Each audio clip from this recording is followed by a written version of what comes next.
मैंने सोच लिया है, मैं शर्त पूरी नहीं कर सकता।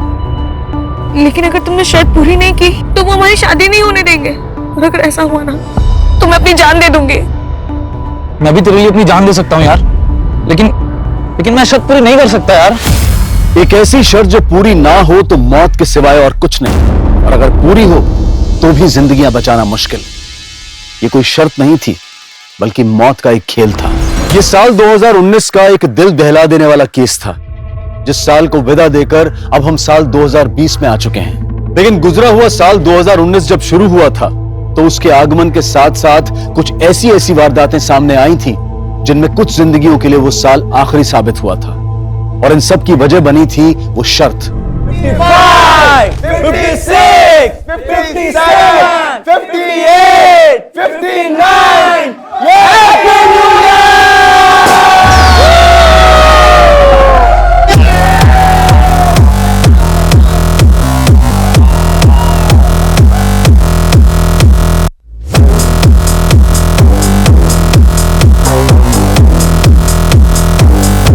अच्छा गाइस, एक सेकंड। मैं आप सबको वापस से नए साल की बहुत बहुत बधाई देते हुए आप सबसे यहां से जाने की इजाजत चाहूंगा। लेकिन गाइस, ये पार्टी यहां खत्म नहीं होती है। अब ये पार्टी मेरी तरफ से मेरी वाइफ मालिनी होस्ट करेंगी। मेरी 3:30 बजे की फ्लाइट है, मैं चलता हूं। लेकिन गाइस, आप सब लोग खूब एंजॉय कीजिएगा। Happy new year guys! Happy new year! Bye bye bye! Happy journey Rahul!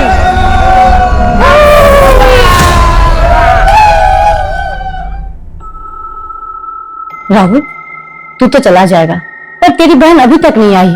आपके हमारी फिक्र करने से वो कभी सुधरी है जब सुधर जाएगी। लेकिन राहुल, मम्मी, हम निमिषा को जितना रोकेंगे टोकेंगे वो उतना ही सीन क्रिएट करेगी, इसलिए उसे उसके हाल पे छोड़ दो। उसे जब आना होगा वो आ जाएगी। अच्छा मम्मी, मुझे लेट हो रहा है, आप अपना और मालिनी का ख्याल रखना। 1 हफ्ते में लौट आऊंगा। Happy new year. Same to you. Bye.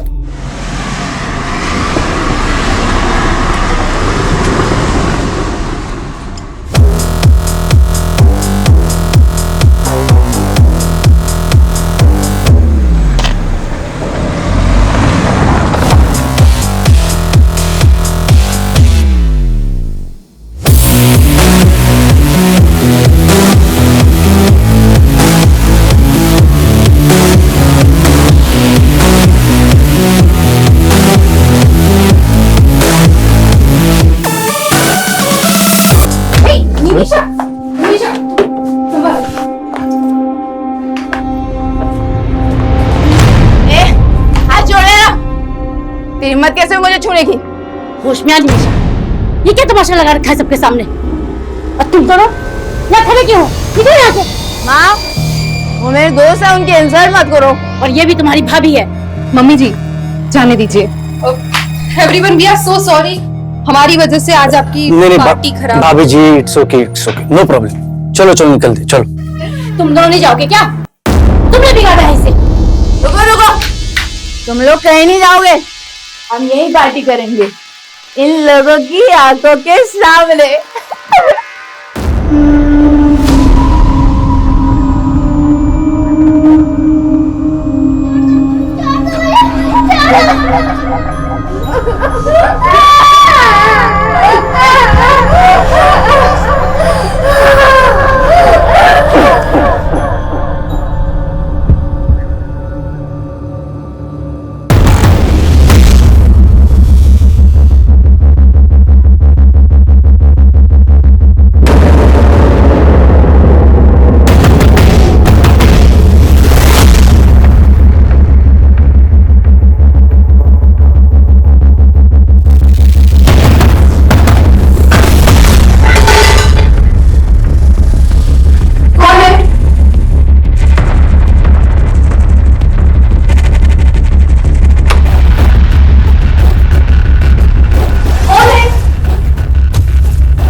Sir, जहाँ पे वो लड़का घायल मिला था, हमने वहाँ पे पूछताछ की तो ये लड़की सामने आई।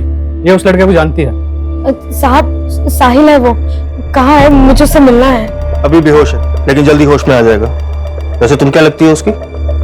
मैं दोस्त हूँ उसकी। कितने टाइम से जानती हो उसको? कुछ महीनों से ही जानती हूँ। और रहता कहाँ है वो? उस्मानपुर में, लेकिन मुझे पता नहीं मालूम, उसने कभी बताया नहीं। साहब एक बार देख लो उसे। ठीक।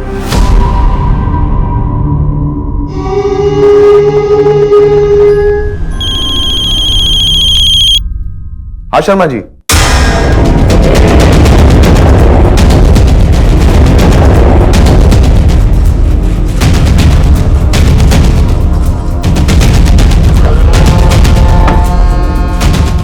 पीछे रही।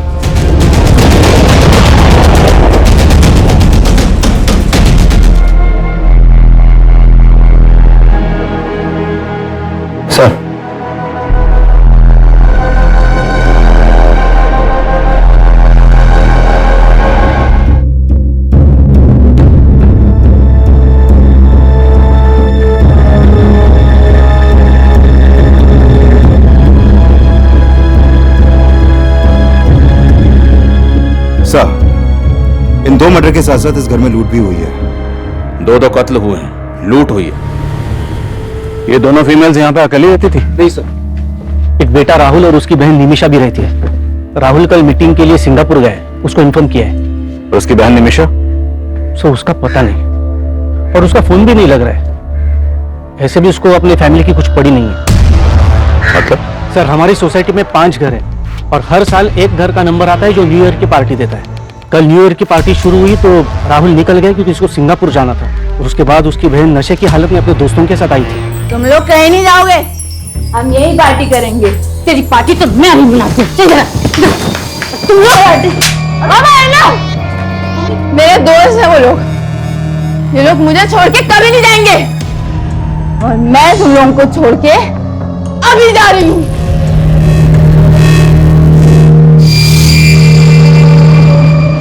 निमिषा के साथ उसके दोस्त कौन थे? सर, मैं तो नहीं जानता हूँ उन्हें। राहुल और निमिषा का फोन नंबर है आपके पास? जी सर, पूरी सोसाइटी में कहीं पे भी सीसीटीवी कैमरा नहीं है, और सर यहाँ का गार्ड भी गायब है।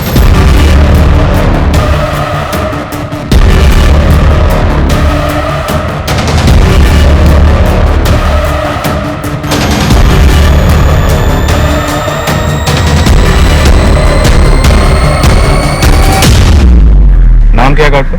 Jaydev Mishra, ASA security agency से हायर किया है। सर, एक दिन उसका राहुल से बहुत बड़ा झगड़ा भी हुआ था। कैसा झगड़ा? राहुल की वाइफ मालिनी को लेकर झगड़ा हुआ था। मालिनी के साथ बदतमीजी कहाँ से गए? छोड़ूंगा नहीं। तो गार्ड को निकाला क्यों नहीं उसी वक्त? सर, उसने माफी मांगी तो उसको फिलहाल नोटिस पीरियड पे रखा हुआ था।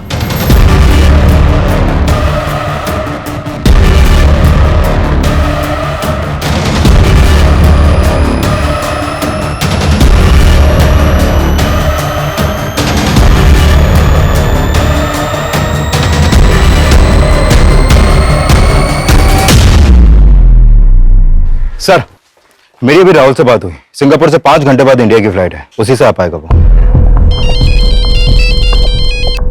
प्रकाश सर, वो गार्ड अपने घर पे नहीं मिला है। उसके एक पड़ोसी ने बताया कि वो अभी थोड़ी देर पहले घर से निकला है। हो सकता है भागने की फिराक में। सभी बस स्टैंड और रेलवे स्टेशन पर उसकी फोटो सर्कुलेट करवा। ठीक है सर। गार्ड और निमिषा अपनी माँ और भाभी से झगड़ा करके घर चले, अब वो भी गए। पता करो वो कहाँ, और उसके दोनों दोस्त, उनके बारे में पता करो। सर,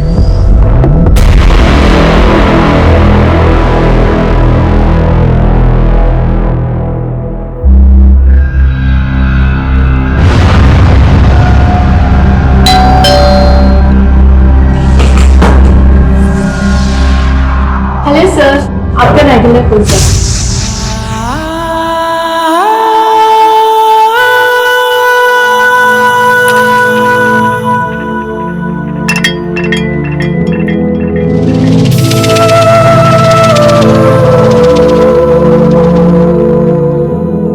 कैसा है?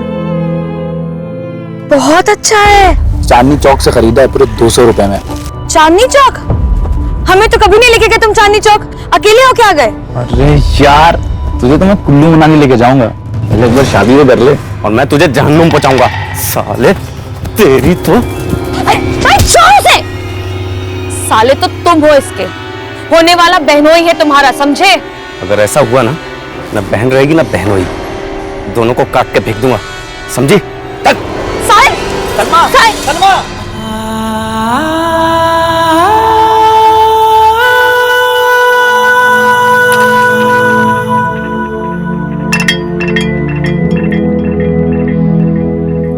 मैं जानती हूँ तुम्हारा गुनहगार कौन है, लेकिन मैं कुछ नहीं कर सकती। मैं मजबूर हूँ, मैं कुछ नहीं कर सकती। मुझे माफ कर देना साहिल।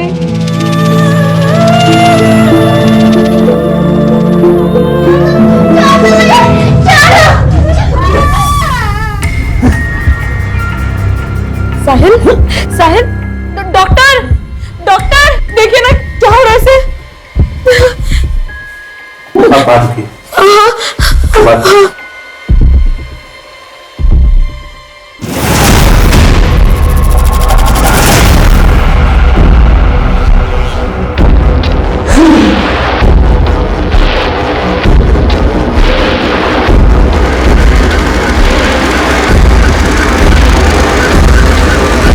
सर, वो guard Anand Vihar bus stop से यूपी की बस पकड़ने की फिराक में था, लेकिन उससे पहले हमारी टीम ने उसे दबोच लिया। बस आधे ही घंटे में वो गार्ड यहाँ पर होगा सर।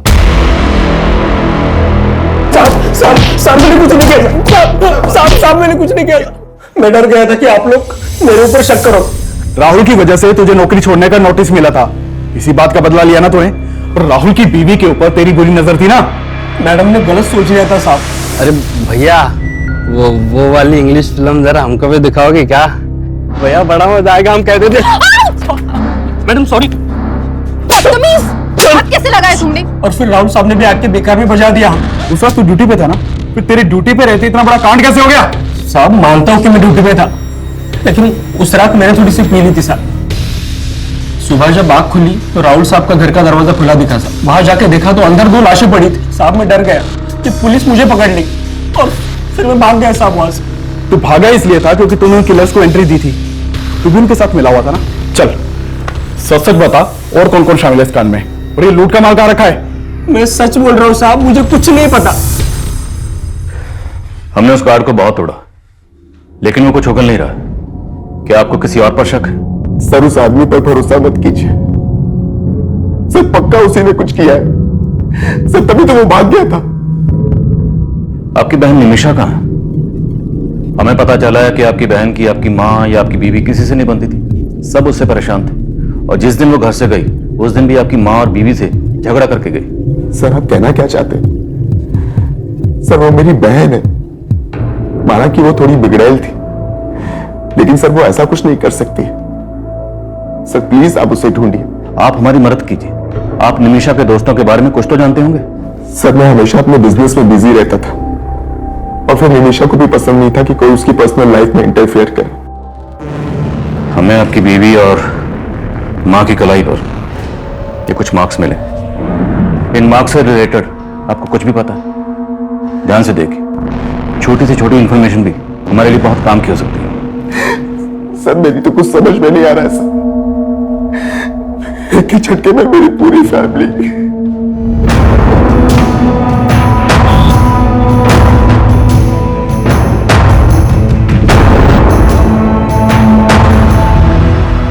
पोस्टमार्टम करने वाले डॉक्टर्स का कहना है कि जिस चाकू से मालिनी और सरिता के गले रेते गए और कोई कातिल कत्ल करने के बाद इन औरतों की कलाई पर ये एक्स के मार्क क्यों बनाएगा? सर, किलर का मकसद सिर्फ लूट और मर्डर ही नहीं लगता।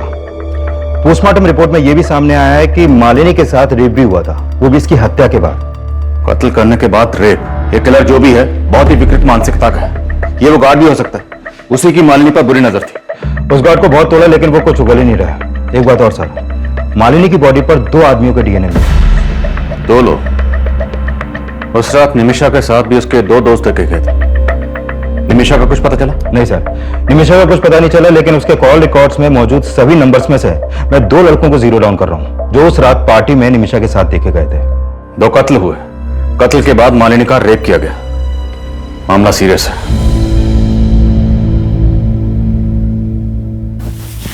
क्या है यार, जब देखो तब कपड़े उतारने के चक्कर में लगे रहते हो। तुम्हें दिखता हूँ ना तो अपनी भावनाओं पे कंट्रोल ही नहीं कर पाता। ये भावना अपने तक रखो, वरना कोई और भावना ढूंढ लो अपनी हवस पूरी करने के लिए। सुनो, सिद्धिका रुको ना। टाइम नहीं है मेरे पास, पापा वेट कर रहे हैं घर पर। सुनो सिद्धिका, सुनो ना।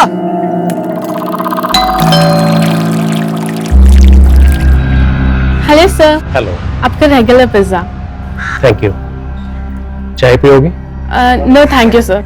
आप रोज मेरी खिदमत करती हो, ये पिज्जा लेकर आती हो, मुझे भी तो मौका दो। सर, निमिषा के कॉल रिकॉर्ड में जितने भी नंबर मिले हैं उनमें से मैंने इन 2 लड़कों को जीरो डाउन किया और सब पड़ोसियों ने भी कंफर्म किया है कि यही दोनों लड़के उस रात निमिषा के साथ देखे गए थे। सर, ये है मनोहर, लेकिन इसका फोन बंद है अभी और इसके फ्लैट पर भी कोई नहीं है। और ये है रुपेश, ये मिल गया सर, हमारी कस्टडी में है। सर मुझे मालूम नहीं कि सर निमिषा कहाँ है सर। और मनोहर, वो कहाँ है? मनोहर? कौन मनोहर सर? तो जो मनोहर को घर लेकर गई थी ना निमिषा, कहाँ है मनोहर? निमिषा उसे मनु बुलाती थी सर, मुझे मालूम भी नहीं कि उसका नाम मनोहर है सर। निमिषा मनु का दोस्त है, इसके अलावा मुझे उसके बारे में कुछ मालूम नहीं सर। तो फिर उस रात निमिषा को कहाँ लेकर गए थे तुम दोनों? वो हमें लेके गई थी सर, मैं तो बस उसके साथ था। अरे मम्मी नहीं होती ना तो आज हाथ उठ जाता मेरा उन पे, बेकार में जड़ दिया यार। अबे ये सब छोड़ो यार, अब ये बताओ हम कहाँ जा रहे हैं? जान लूं मैं। अबे तू छोड़ ना यार, तू पुड़िया लेकर आना यार अंदर से। अल्कोहल के ऊपर ड्रग्स लेगी, अबे मर जाएगी। अरे यार, तेरे हिस्से की उम्र खा रही हूँ क्या मैं?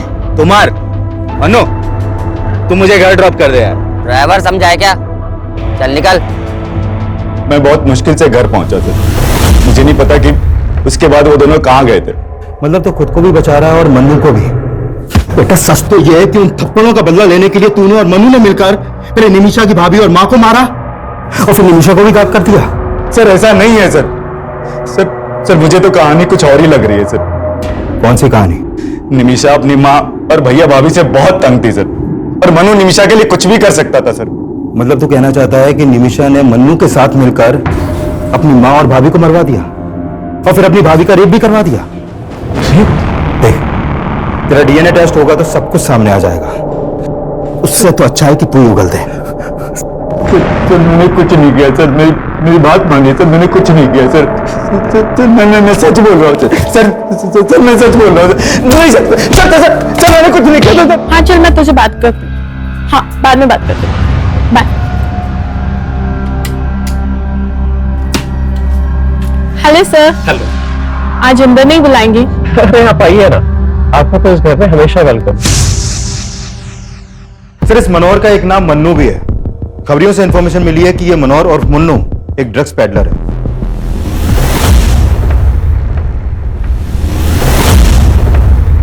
मैंने अपने खबरियों को मन्नू का ठिकाना पता करने के लिए लगवा दिया है और ड्रग्स डीलिंग से जुड़े केसेस के जितने भी हिस्ट्री शीटर्स हैं उन सबको भी उठवा रहा हूं मैं। निमिषा की एक ड्रग पेडलर से दोस्ती, लेकिन उसकी अपने घर में किसी से नहीं बनती, न मां से न भाभी से। और राहुल ने हमें बताया कि इस सब के लिए राहुल को जिम्मेदार मानती थी। इनके घर के जरा अंदरूनी हालात पता करो, हो सकता है ये अंदरूनी मामला और क्राइम को इस तरह अंजाम दिया गया ताकि लगे कि बाहरी मामला।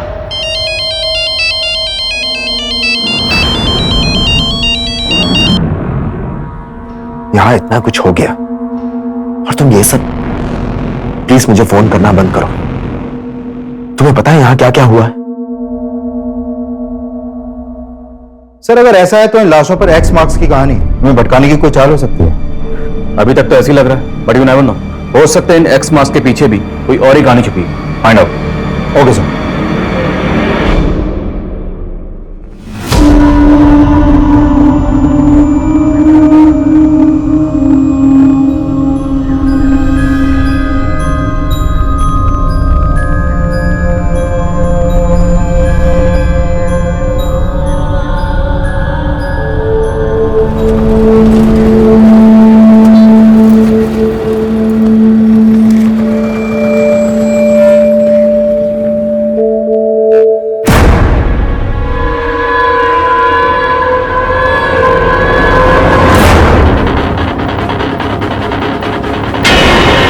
ये केस जितना आसान नजर आ रहा था, असल में उतना ही उलझा हुआ था। और उन लाशों पर मिले क्रॉस मार्क्स रहस्यों की लकीरें साबित हो रहे थे और अखबार की सुर्खियां उन्हें और भी ज्यादा सनसनीखेज बना रही थी। एक तरफ पुलिस मालिनी और सरिता के मर्डर की गुत्थी सुलझाने में जुटी हुई थी और वहीं एक और लड़की का मर्डर हुआ था जो फिलहाल पुलिस की नजर में आया ही नहीं था। लेकिन इस सब में निमिषा और उसके दोस्त मनोहर और मन्नू के गायब होने का क्या रहस्य था? एक तरफ पुलिस निमिषा को भी विक्टिम मान रही थी और वहीं निमिषा के गायब होने की यह थ्योरी भी बनाई जा रही थी कि कहीं इन मर्डर्स में निमिषा का हाथ तो नहीं था। लेकिन इस केस में सबसे चौंकाने वाली बात मालिनी की लाश के साथ हुए रेप का खुलासा था। लिहाजा इस एंगल को मालिनी से जुड़ी बातों से जोड़ना लाजमी था। और फिर इस केस में कुछ ऐसा मिला जिसने पुलिस की थ्योरी को फिर से बदल दिया। सर, मैंने मालिनी के पुराने दोस्तों से बात की तो पता चला कि मालिनी और राहुल का आपस में उनकी शादी से पहले फिजिकल रिलेशन था। लेकिन ये राहुल मालिनी से शादी करने के बजाय किसी और लड़की से शादी कर रहा था, जिसके बाद मालिनी ने राहुल पे उसका रेप चार्ज लगाने की धमकी दी थी। व्हाट? हाँ सर, और इसी धमकी के डर से राहुल ने मालिनी से शादी की थी। सर, आपको कोई गलतफहमी हुई है। शादी करना चाहता है तो किसी और से, लेकिन करनी पड़ गई मालिनी से, है ना? जी, प्रेरणा को देखते ही मुझे राहुल पे नाज हो गया। बहुत प्यारी बच्ची है आपकी। और जब आपको आपके बेटे की हरकतों के बारे में पता चलेगा ना, तब घिन आएगी आपको। कौन हो तुम और अंदर कैसे घुस गई? वो तुम अपने भाई से पूछो क्या लगती हूँ मैं उसकी। इसका अफेयर मुझसे है और शादी इस लड़की से कर रहा है। अगर तुमने मुझसे शादी नहीं की ना, तो मैं मॉलेस्टेशन का केस तुम पर फाइल कर दूंगी।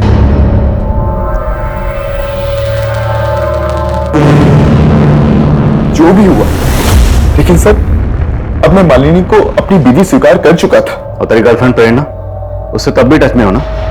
झूठ मत बोल, रिकॉर्ड रिकॉर्ड्स हैं हमारे पास। राहुल, मुझे तुमसे मिलना है। प्लीज प्लीज देखो, मना मत करना। यहाँ इतना कुछ हो गया और तुम ये सब। प्लान बड़ा अच्छा था तुम्हारा। उस रात सिंगापुर चला गया और यहाँ पर मर्डर की सुपारी दे गया। वो लूटपाट, एक्स का निशान, वो सब तेरा ही दिमाग था, हमें भटकाने के लिए।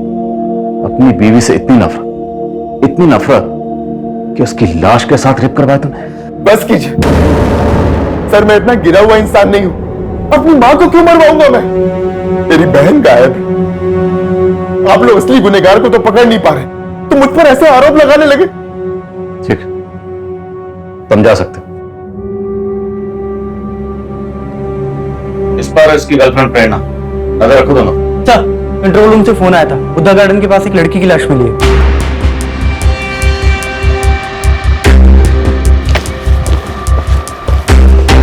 पीछे हटिए। प्रकाश, लाश की हालत देख के लग रहा है कि इसका मर्डर 2-3 दिन पहले ही हुआ है। 5 एक्स मार्क्स। तो क्राइम सीन पे इस लड़की की पहचान की कोई लीड नहीं मिली है। और ये देखिए सर, इस लड़की के हाथों पर भी वैसे ही एक्स मार्क्स हैं जो मालिनी और इसके साथ सरिता जी के हाथों पर थे।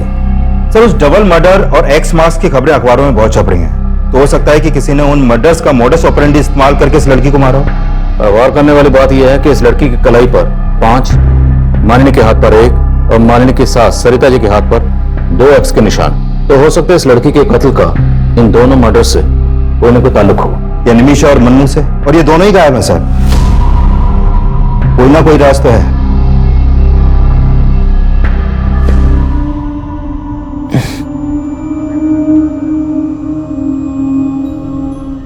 साहिल, साहिल, नर्स आंखें खोल रहा है।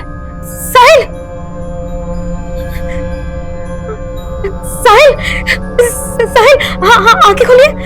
मैं सलमा, सलमा, मेरी तरफ देखिए ना साहिल, देखिए मैं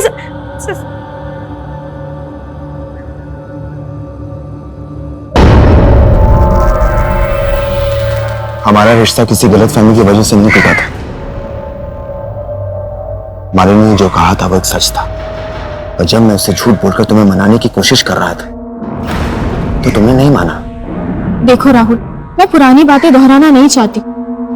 तुम एक होने के बाद भी तुम्हारी कमी हमेशा महसूस की है मैंने।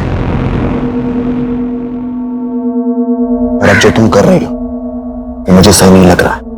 क्या कहना चाहते हो तुम? क्या कर रही हूँ मैं? ये मन्नू ड्रग पेडलर, कब तक ढूंढते रहेंगे उसे? अभी तक कोई लीड क्यों नहीं मिली?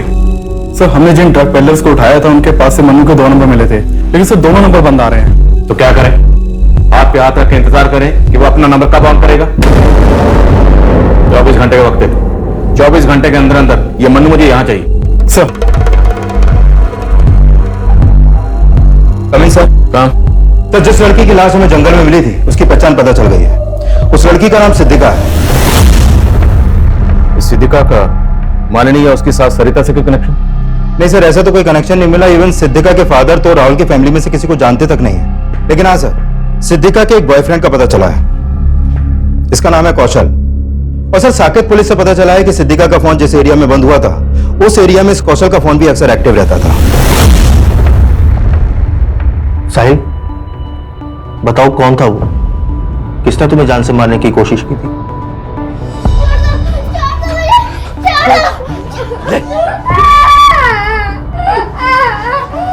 क्या हुआ साहिल? बताओ, किसने हमला किया था तुम्हारे ऊपर?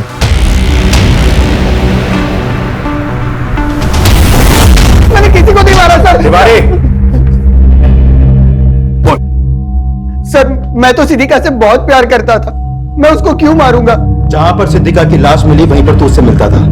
और जिस दिन जिस एरिया में सिद्धिका का मर्डर हुआ, उस दिन उसी एरिया में तेरा फोन भी एक्टिव था। वो उस दिन मुझसे मिलने वाली थी, मैं वहां गया तो वो वहां पे नहीं थी और उसका फोन भी बंद आ रहा था। सर, सच बता रहा हूं, मुझे कुछ पता नहीं उसके साथ क्या हुआ है।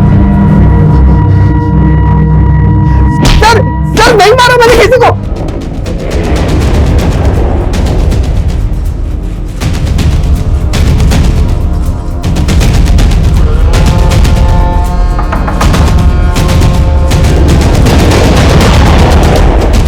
पुलिस, चल। रुक सर, सर, सर।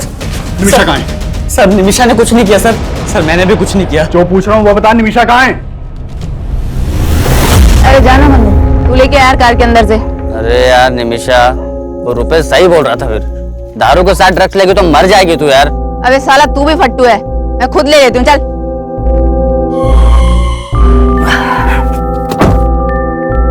निमिषा, ए निमिषा, निमिषा,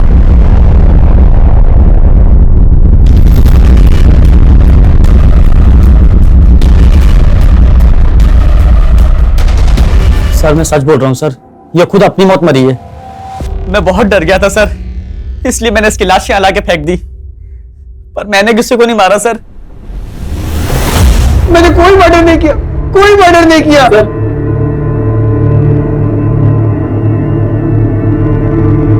तेरा बाप आया तेरी जमानत लेकर, अभी तो छोड़ रहा हूं, लेकिन पता चला कि तूने कुछ किया है तो बचेगा नहीं तू।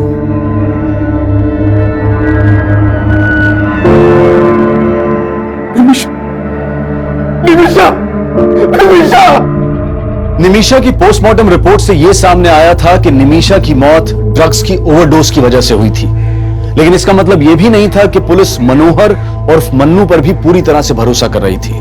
वहीं राहुल, प्रेरणा, रुपेश और सिक्योरिटी गार्ड जयदेव भी। लेकिन निमिषा का केस मालिनी, सरिता और सिद्धिका के केस से इसलिए भी अलग था और इस एक्स मार्क की गुत्थी को सुलझाना पुलिस के लिए बेहद मुश्किल साबित हो रहा था। पर मुझे इन मर्डर्स में कनेक्शन नजर आ रहा है। 3 और 4 गायब है। मतलब आप कहना चाहते हैं कि 2 मर्डर्स और हुए हैं जिनकी लाशों पर 3 और 4 एक्स के मार्क्स हैं? एग्जैक्टली। और शायद ये किसी सीरियल किलर का काम हो सकता है।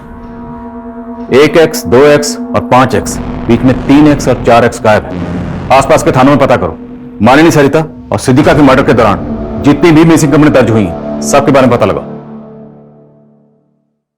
साहिल, तुम ये मत समझना कि मेरा भाई मेरे लिए तुमसे बढ़कर है। तुम जिंदगी हो मेरी। साहिल, ऐसे पत्थर बन के मत रहो ना, मैं मर जाऊंगी।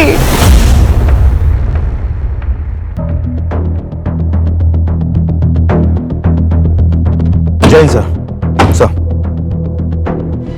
लेकिन अभी भी इन तीनों केसेस की कड़ियां आपस में ठीक से मिल नहीं रही हैं।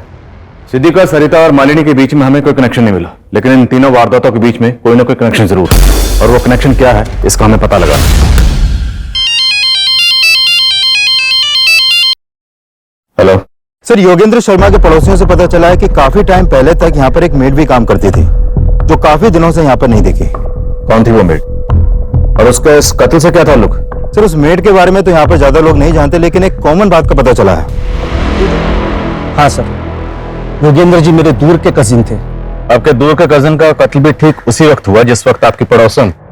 ये इत्तेफाक हमें कुछ समझ में नहीं आया। सर, मुझे भी कुछ समझ में नहीं आ रहा। योगेंद्र भैया से महीनों पहले बात हुई थी मेरी। क्या बात हुई थी? उन्हें एक मेड की जरूरत थी। मैंने अपनी मेड से कहा कि एक टाइम उनके यहाँ भी काम कर लिया करे। आपकी मेड? वो तो काफी दिनों से छुट्टी पे गई हुई है। नाम क्या आपकी मेड का? सलमा। दिखने में तो बहुत सीधी सादी लगती थी। रहती कहाँ? उस्मानपुर में कहीं। एक दिन यहाँ काम मांगने के लिए आई थी तो हमने उसे रख लिया था। उस्मानपुर में एग्जैक्टली कहाँ? सर वो तो पता नहीं। आपको उसका एड्रेस नहीं पता और आपने बिना पुलिस वेरिफिकेशन के उसको अपने यहाँ काम पे रख लिया? फोटो है? शायद मेरे मोबाइल में हो सकता है। देखिए फोटो। सर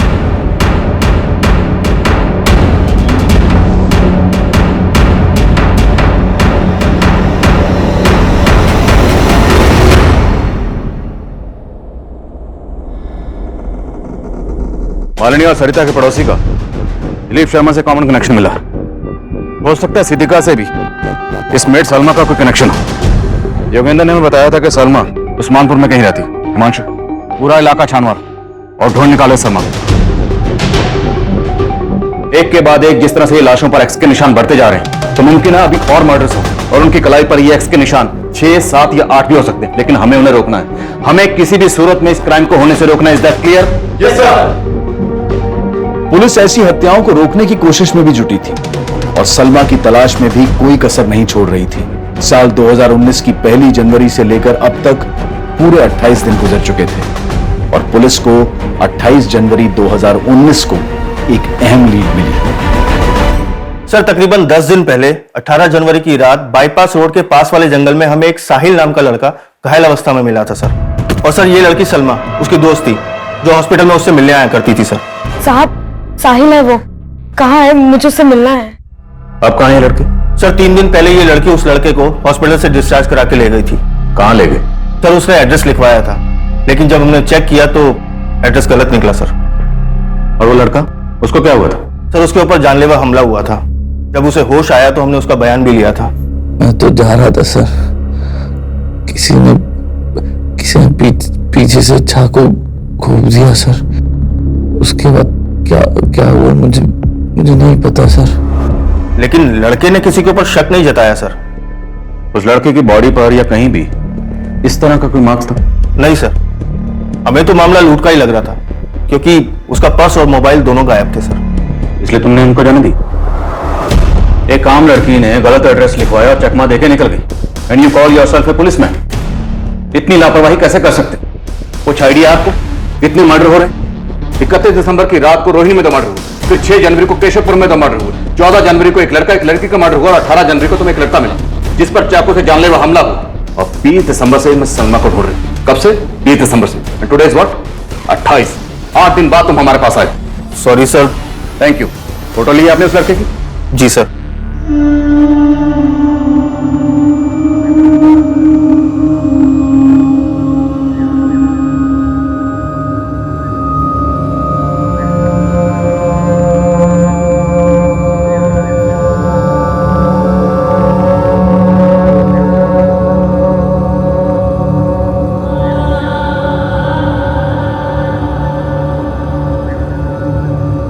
साहिल खाना।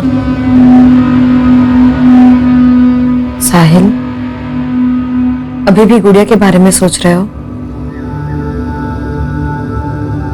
साहिल उसके बारे में सोचना बंद करो वरना घुटते रह जाओगे।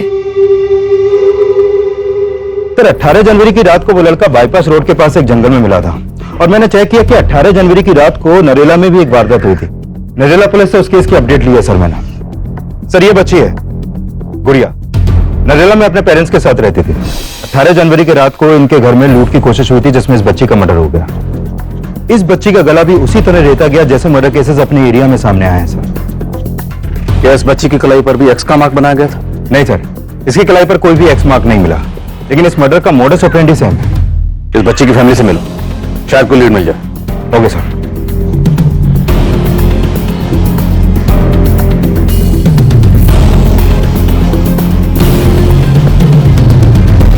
सर उस रात हम सब सो रहे थे, घर के दरवाजे का लेस भी अंदर से लगा हुआ था। समझ में नहीं आ रहा हूँ लुटेरे हमारे घर में अंदर कैसे घुसे थे। इस लड़की को जानते हैं आप? ये तो हमारी मेड थी साहब। मेड? जी। अभी कहाँ ये? इसने तो कुछ महीने पहले काम छोड़ दिया। ये लड़की सलमा इन लोगों के लिए रेकी करती होगी। ये पक्का कोई ऑर्गेनाइज्ड गैंग है। और इस लड़के साहिल की फोटो सर्कुलेट करो, जितनी जल्दी हो सके ढूंढो इन दोनों को। चलो।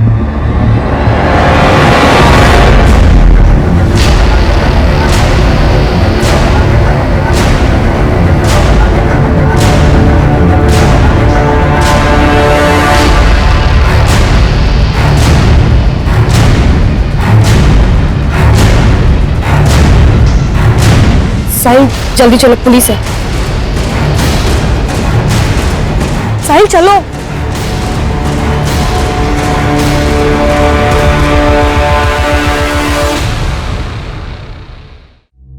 दर्द हो रहा है? बोलो, वरना ऐसी चोटें देंगे कि जिंदगी भर याद रखोगे। समझे? शुरू हो जाओ। कौन? सर 4 कत्ल के बाद उस 5वीं लड़की का कत्ल करते हुए मैं नहीं कांपा, क्योंकि उस 5वीं लड़की को मारकर मैंने सलमा की बेइज्जती का बदला लिया। उस लड़की ने सलमा की बेइज्जती की थी सर।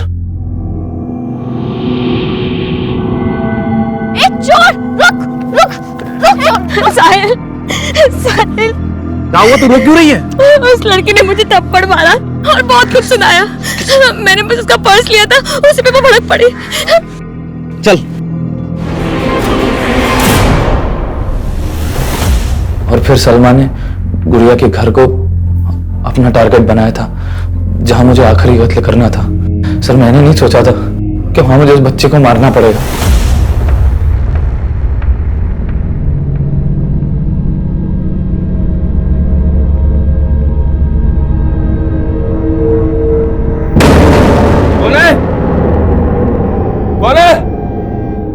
कौन है? अरे मैंने उस बच्ची को मार तो दिया सर, लेकिन उसकी चीखें आज भी मुझे डराती हैं। सर उस बच्ची को सलमा के साथ हंसता देखा था मैंने।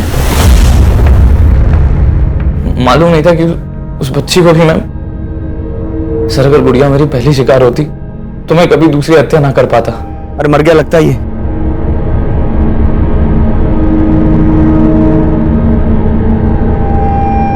चल। सर मेरी किस्मत बुरी थी जो बच गया, फल जो भोगना था। और तुमने ये सब किया क्यों? सर हम 6 मार का गैंग एक बहुत पुरानी बिरादरी है। हमें परंपरा है कि हम अपने घरों से दूर चले जाते हैं और फिर जाके तय करते हैं कि लूटना किसे। साहब हम इसमें शहर के लोकल गुंडों की मदद लेते हैं, जो हमें ऐसे लोगों के बारे में बताते हैं। ऐसे परिवारों को जिनकी आपस में बनती नहीं है, जो अकेले रहते हैं। जी सर। फिर सलमा वहां काम मांगने के लिए जाती है या फिर किसी ना किसी बहाने से वहां का मुआयना कर लेती है। और फिर तुम वहां जाकर मारकाट मचाते हो और तुम दोनों अपनी झोलियां भरकर निकल जाते हो वहां से। सर ये सब मैं पैसों के लिए नहीं कर रहा था सर, वही मजबूरी थी सर, शर्त पूरी करनी थी। कैसी शर्त बे? सर हम 6 मारों में एक परंपरा होती है, अगर सर हमारी बिरादरी के लड़के को शादी करनी होती है तो उसे 6 हत्याएं करनी पड़ेंगी सर। सर मैं और सलमा एक दूसरे से बहुत प्यार करते हैं, हम दोनों एक दूसरे से शादी करना चाहते थे। सर हम लोग नई जिंदगी जीना चाहते हैं, इस अपराध से दूर जाना चाहते थे। और सर जब मैंने सलमा के अब्बा से ये बात की तो उन्होंने यही शर्त रखी। हमारे छोरे को सलमा पसंद है, शादी के बाद वो उसे खुश रखेगा। सलमा से शादी करनी है तो इसे 6 कत्ल करने होंगे। मतलब अगर शादी करनी है तो उससे पहले 6 हत्याएं करनी पड़ेंगी। लेकिन सर मैं सब करना नहीं चाहता था सर अगर मैं ऐसा नहीं करता तो वो हमारी शादी नहीं होने देते, और सर अगर हम भागते तो वो हमें मार देते। इसलिए सर हम हार गए। अपने प्यार को हासिल करने के लिए तुमने हत्याएं करने की सोची, यही तेरी हार थी। हाँ सर हार गया मैं, सही कह रहे हैं। लोगों को मारकर अपने प्यार को हासिल करने की सोच रहा था, हार गया सर मैं। अपने प्यार से, अपनी जिंदगी से हार गया मैं सर। साहिल और सलमा को अपने किए पर जो भी पछतावा हो, लेकिन उनके गुनाहों की कोई माफी नहीं है। और उनके बयान के आधार पर पुलिस ने अलग अलग राज्यों से 6 मार गैंग से जुड़े कई अपराधियों को गिरफ्तार किया है। हमारे देश में तरह तरह की विचित्र प्रथाओं का मिलना कोई नई बात नहीं है, लेकिन 6 मार गैंग से जुड़ी यह हत्याओं की प्रथा सन्न कर देने वाली थी। और हैरान कर देने वाली बात तो यह है कि आज भी इस तरह के गैंग हमारे देश के कई हिस्सों में एक्टिव हैं, जो अलग अलग तरह के हथकंडे अपनाकर हमारे घरों में घुसने की फिराक में कोई ना कोई जाल बिछा रहे होते हैं। पुलिस लगातार ऐसे गैंग से सतर्क रहने के लिए हिदायतें जारी करती रहती है और इनसे सतर्क रहना हम सबके लिए बहुत जरूरी है।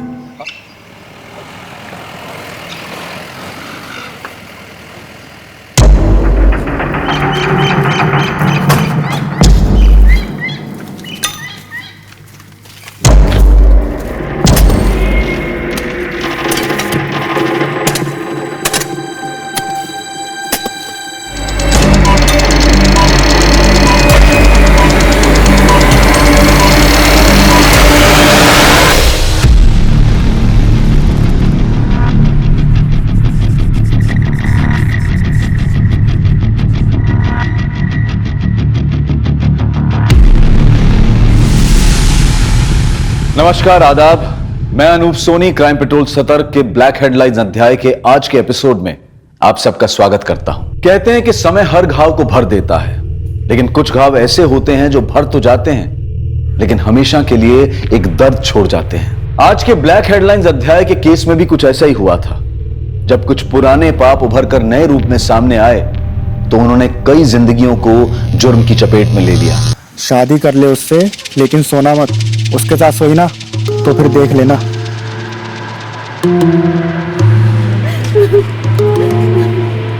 बाबा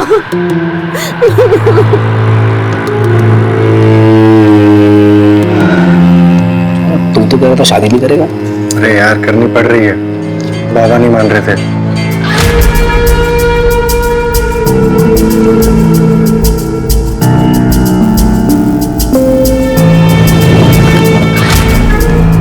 आओ सुन भाई,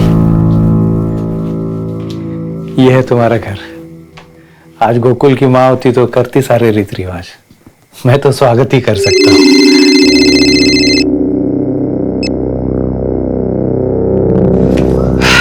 क्या साला, सबकी शादी में तू बाल्टी भर के दारू पीता और खुद की बारी आई तो बात तक नहीं किया, सीधा घुस गया घर में। देवाय अपने बड़ा फुलटू पीने का है। चल चल, ठीक है। आउट मत होना, समझा ना भाई लोग।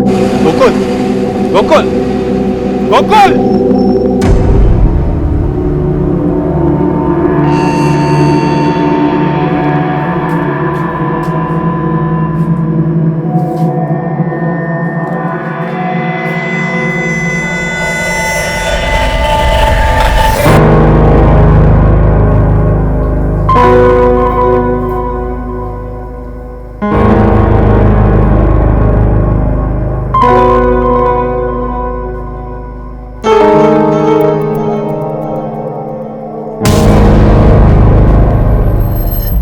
अब आज क्या हुआ है? सर दर्द है। एक और बहाना। 15 दिन हो गए हमारी शादी को। अगर यही सब करना था तो शादी क्यों की? थक गया हूं तुम्हारे बहाने सुन सुन के। कभी सर में दर्द, कभी पेट में दर्द। बहाना नहीं आओ, सच में दर्द है।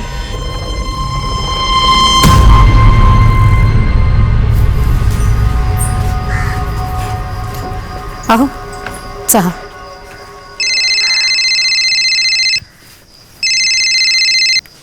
हेलो, हाँ साहब, चलेंगे ना साहब? हो साहब, मैं अब भी निकलता हूँ।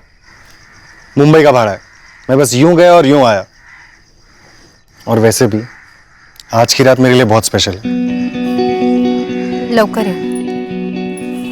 कहाँ जा रहे हैं? मुंबई जा रहा हूँ बाबा। अच्छा, सीधे जा और सीधे आ, दोस्तों के साथ बैठने आने कहीं। और कितने बजे तक आएगा? 11 बजे तक लौट आऊंगा बाबा।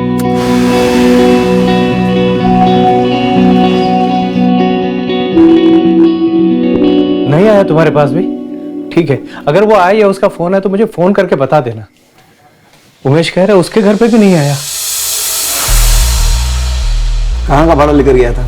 साहब बोल के गया था कि मुंबई का भाड़ा है, रात को 11 बजे तक लौट आएगा। कल सुबह से गया साहब, अब तक नहीं आया। आप गोकुल की फोटो दीजिए, उसकी गाड़ी का नंबर भी हम पता करते हैं। जी। ये किशोरी और चंद्रकांत ने गोकुल को ढूंढने में कोई कसर नहीं छोड़ी। वो रोज इस आस में पुलिस स्टेशन के चक्कर लगाते कि शायद उन्हें गोकुल की कोई खबर मिल जाए, लेकिन हर बार उनके हाथ निराशा ही लगती। गोकुल की कोई जानकारी मिली? वही कह रहे थे, अभी तो कुछ पता नहीं चला। सब मेरी गलती है, मैं ही मनहूस हूं, मेरी कुंडली में ही कोई दोष है।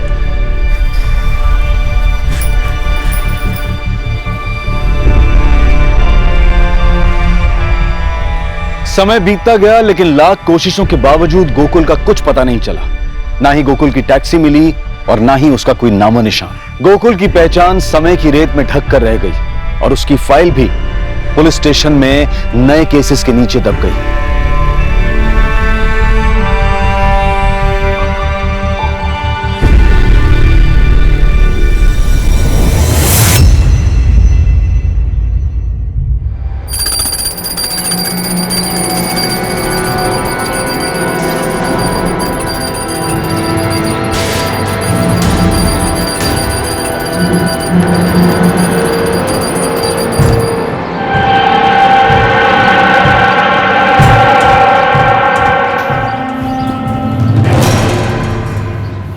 किशोरी, क्या कर रही हो ये? क्या कर रही हो तुम? कितनी बार समझाया मैंने तुम्हें कि रोहन को खुद का काम खुद करने दो। स्पेशल स्कूल में दाखिला करवाया इसका मैंने, अच्छे डॉक्टरों के पास इलाज करवा रहा हूं कि ठीक हो जाए मेरा लड़का, लेकिन तुम होके उसे खुद से उभरने ही नहीं दे रही। देख, मेरा बेटा है, मेरा दिलीप महाजन का, वो खुद का काम खुद करेगा, खुद स्कूल में जाएगा, तैयार होगा, खुद अपने हाथ से दूध पिएगा। समझ तो ना तुला? हाँ बोल। हाँ ठीक है, चल ठीक है, ठेव। वो वाघमारे को बोल के रेती का ट्रक छुड़ाने के लिए बोलो। साइड पे काम अटका हुआ है।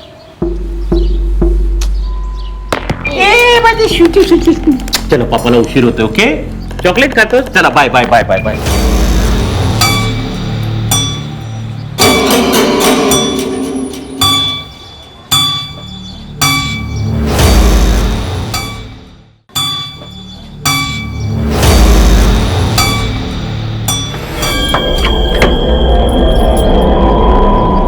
अबे सुनील, तू? चंदर, कैसा रे? अरे पर तू था किधर? इतने सालों के बाद दिखाए? मुंबई में था यार, एक फैक्ट्री में, मोबाइल की फैक्ट्री में। पर अभी अपने को मुंबई में जमता नहीं, तो अपन इधर वापस आ गए। वो जो अपना औंध के पास एक नया मॉल खुला है ना, उधर अपना मोबाइल का शॉप डालेगा, इधर ही रहेगा। ये तो बहुत अच्छी बात है। वैसे अकेला है इधर, हम लोग के साथ नहीं लाया? शादी वीदी किया किधर है, अभी सोचता है करेगा। वैसे इधर सब ठीक है ना? कोई आया गया तो नहीं? आएगा कैसे, अपन इधर था ही नहीं।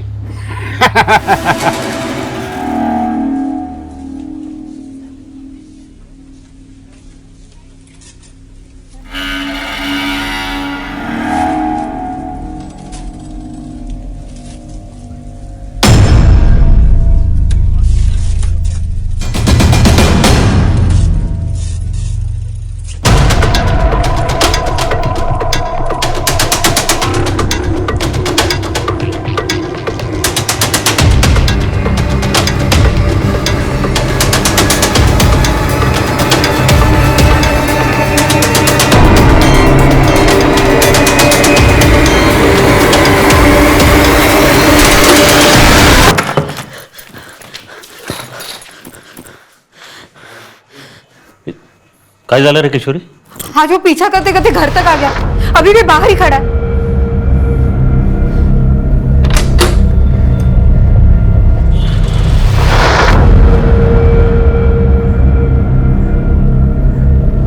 कोई भी तो नहीं बाहर? हमें सांगते ना, अब भी बाहर था वो। तेरे दिमाग के अंदर प्रॉब्लम है किशोरी। तुझे ऐसा बार बार लगता है कि कोई पीछा कर रहा है, लेकिन क्यों करेगा तेरा पीछा कोई? लेकिन ये पहली बार तो नहीं हुआ है ना।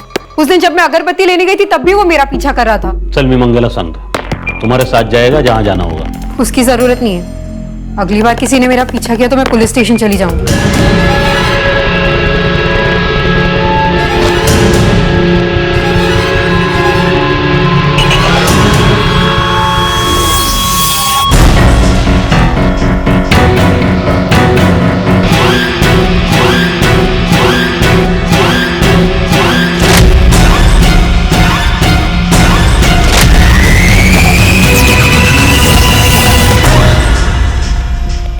अक्सर देखा गया है कि जब भी हमारे जीवन में कोई अप्रत्याशित घटना होती है तो हमारे प्रियजन, हमारे आसपास के लोग उसे बहुत लाइटली लेते हैं। लेकिन कभी कभी इन घटनाओं में लापरवाही बरतना बहुत भारी पड़ जाता है और हम बेवजह किसी ऐसी बड़ी घटना का शिकार हो जाते हैं जो हमारी सोच से भी परे होती है।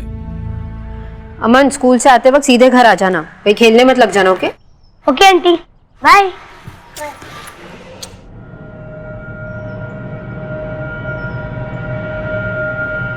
संगीता, हाँ ताई, मैं मार्केट होकर आ रही हूँ, माधुरी का ध्यान रखना, मतलब जरा वेळ लागे ना। जी।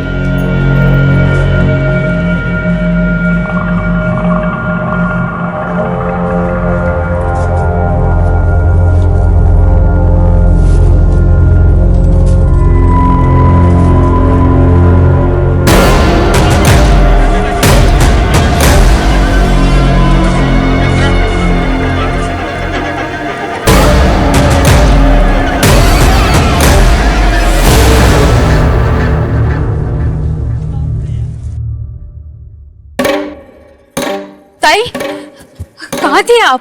कब से आपको फोन कर रहे हैं? अरे फोन की बैटरी खत्म हो गई। पर झाला का इतनी क्यों परेशान है तू?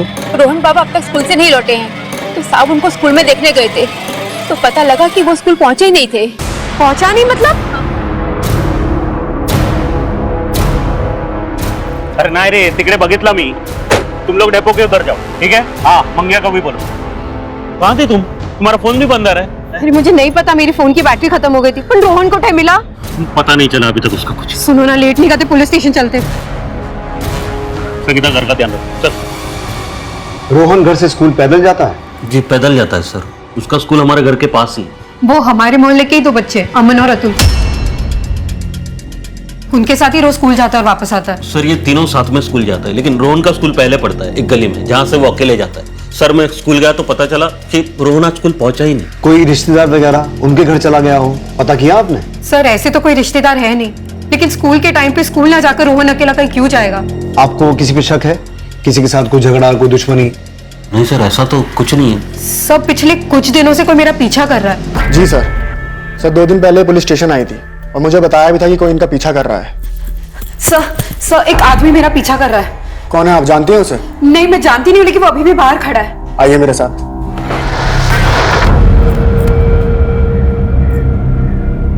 कोई भी तो नहीं है मैडम? अब भी यही खड़ा था वो। क्या हुआ? फिर किसी ने पीछा किया? हाँ, वो आप कौन? ये मेरे पति हैं, दिलीप महाजन। मैंने इन्हें फोन करके बुलाया। कौन पीछा कर रहा था? आपको चेहरा याद है? स्केच बनवा सकती हैं? मैंने कभी उसे ठीक से देखा नहीं, वो पूरी तरह सामने नहीं आता था। दिलीप जी, हाँ सर। आप काम क्या करते हैं? हाँ, मैं कॉन्ट्रैक्टर हूँ, सिविल। तो आपको किसी का फोन आया? I mean, फिरौती के लिए? अभी तक तो नहीं सर। मेरा रोहन बहुत छोटा है सर, प्लीज उसे जल्दी ढूंढिए। आप फिक्र मत कीजिए, हम पूरी कोशिश करेंगे। आपको कोई भी इंफॉर्मेशन मिले हमें बताइए।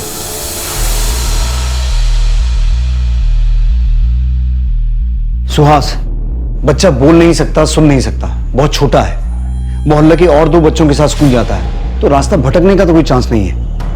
खैर, तुम उन दोनों बच्चों और स्कूल से पता करो, देखो क्या पता चलता है। रमाकांत, तुम रोहन के स्कूल से लेकर घर तक पूरा रास्ता चेक करो, साथ ही उसकी फोटो हर जगह सर्कुलेट करवाओ। बस स्टेशन, रेलवे स्टेशन, हर जगह सर्च करवाओ। कोई भी इंफॉर्मेशन मिले इंपॉर्टेंट हो सकती है। ये सब तुम्हारे कारण हुआ है। रोहन को स्ट्रॉन्ग बनाओ, स्कूल अकेला भेजो, यही बोलते थे ना तुम। आता बगा, मेरे बेटे का किसी ने किडनैप कर लिया। किशोर, तू ऐसा क्यों समझती है कि किसी ने किडनैप कर लिया उसे? देख देख, पुलिस ढूंढ रही है उसे, मिल जाएगा वो। पता नहीं किस साल में होगा मेरा रोहन। हाँ अंकल, सुबह तो हम साथ ही गए थे। वो जो टर्निंग आती है ना, वहां से रोहन अपने स्कूल चला गया और फिर हम अपने स्कूल चले गए। और स्कूल छूटने के बाद?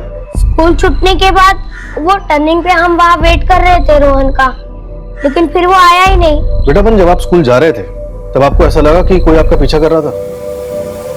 नहीं अंकल, ऐसा तो नहीं लगा।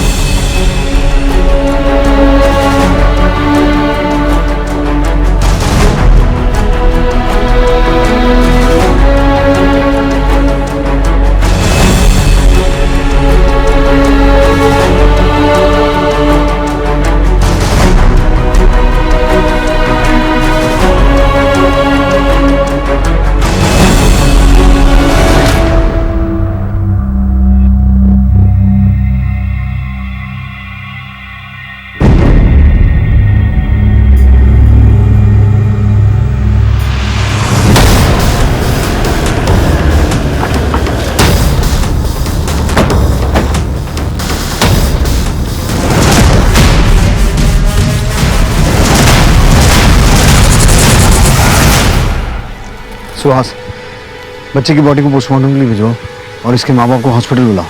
रमाकांत सर, इस जंगल और आसपास के पूरे इलाके को स्कैन करो और फोरेंसिक टीम को बुलाओ तुरंत। Okay sir.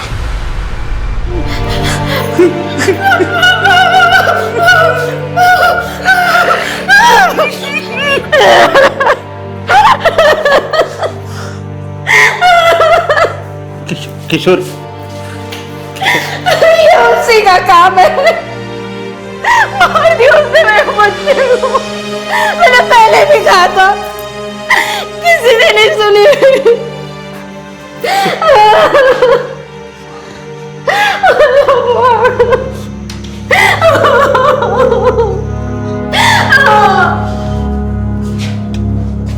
रोहन की बॉडी हमें बकोरी पास के जंगल से मिली।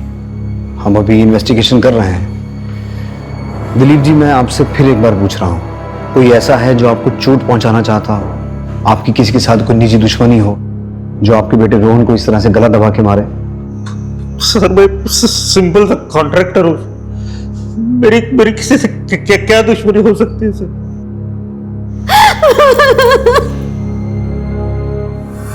हे बघा, इथे मिसिंग कंप्लेंटची लाईन लगलेली आहे और वैसे भी सरकार 7 साल के बाद मृत्यु का अनुमान लगाकर केस को बंद कर देती है और आपके केस को तो 9 साल हुए हैं। फिर आपका बेटा तो जवान था, अगर जिंदा होता तो लौट कर नहीं आता। लौट कर नहीं आएगा मतलब मर गया क्या? अगर मर गया तो ऐसे पक्की खबर दो ना, तो फिर मैं बार बार आपके यहाँ नहीं आऊंगा।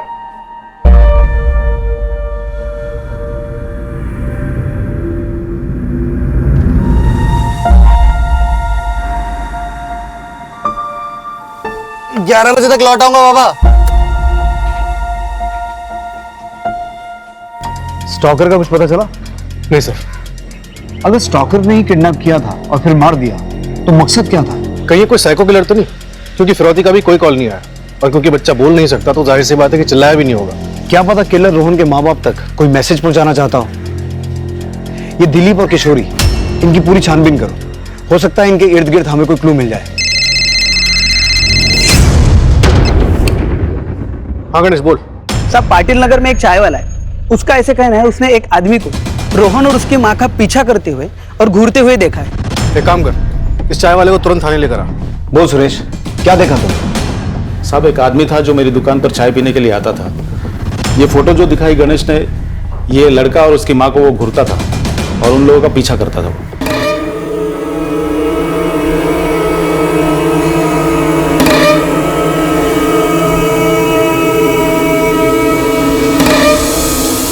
कौन था वो आदमी? इससे पहले भी तेरी दुकान पे कभी आया है? नहीं साहब, वो कुछ दिनों से मेरी दुकान पे आ रहा था। शक्ल याद है? स्केच बनवा सकते हो? जितना याद है बता दूंगा साहब। सर, ये वो स्टॉकर का स्केच है जो किशोरी और उसके बेटे रोहन का पीछा करते हुए देखा गया था। जगह जगह इसके पोस्टर लगवाओ, अपने खबरी नेटवर्क में भी सर्कुलेट करवाओ। इसे जल्द से जल्द पकड़ना होगा।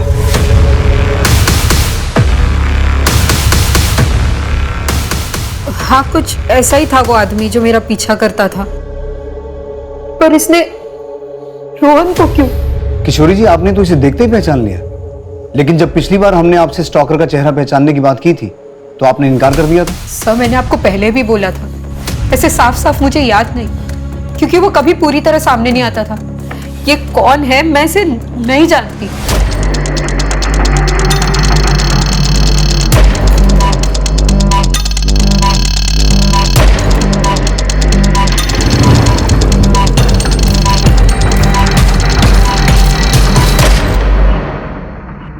नमस्कार बाबू।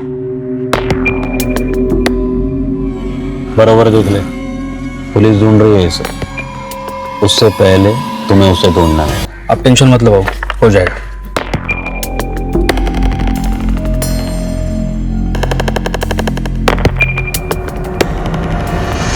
सर, उस स्टॉकर का पता चल गया, लेकिन हैरानी की बात यह है कि उस पर हमला हुआ है और इस वक्त उसका इलाज सिटी हॉस्पिटल में चल रहा है।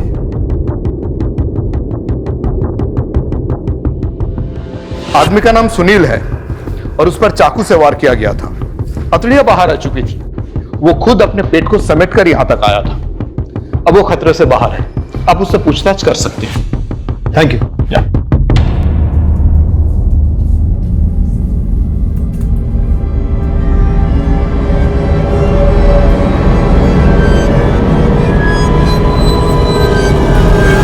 क्या नाम है तेरा? सुनील साहब। ये क्या हुआ, कैसे हुआ? अपन पैदल अपने घर वापस जा रहा था, तभी रास्ते में